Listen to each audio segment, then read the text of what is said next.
ಪಂಡಿತರೆ, ಕರ್ಕಾಟಕ ರಾಶಿಯವರಿಗೆ ಯಾವೆಲ್ಲ ಶುಭ ಫಲಗಳಿವೆ? ಈ ವರ್ಷ ಕರ್ಕಾಟಕ ರಾಶಿಯವರಿಗೆ ಒಳ್ಳೆಯ ಫಲ ಹೇಳ್ತಕ್ಕಂಥದ್ದು ಹೇಳಲ್ಪಟ್ಟಿದೆ. ವಿವಾಹಾರ್ಥಿಗಳಿಗೆ ವಿವಾಹದ ಯೋಗವಾಗುವಂಥ ಲಕ್ಷಣಗಳಿದೆ. ಯಾಕೆ ಅಂತ ಕೇಳಿದ್ರೆ, ಗುರು ಏಕಾದಶದಲ್ಲಿದ್ದಾನೆ, 11ನೇ ಮನೆಯಲ್ಲಿ.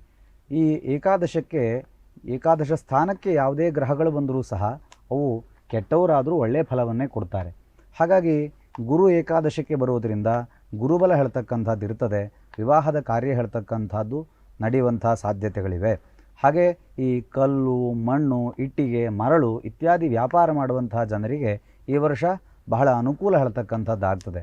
ಹಾಗೆ ಲೇವಾದೇವಿ, ದುಡ್ಡಿನ ವ್ಯವಹಾರವನ್ನು ನಡೆಸುವಂಥವರಿಗೂ ಸಹ, ಅಂದರೆ ಬ್ಯಾಂಕ್ ನೌಕರರಿಗೆ, ಬ್ಯಾಂಕ್ ವೃತ್ತಿಯಲ್ಲಿ ತಮ್ಮನ್ನು ತೊಡಗಿಸಿಕೊಂಡಂಥವರಿಗೂ ಸಹ ಈ ವರ್ಷ ಉತ್ತಮವಾದಂತಹ ಅನುಕೂಲವನ್ನು ಕೊಡುತ್ತದೆ.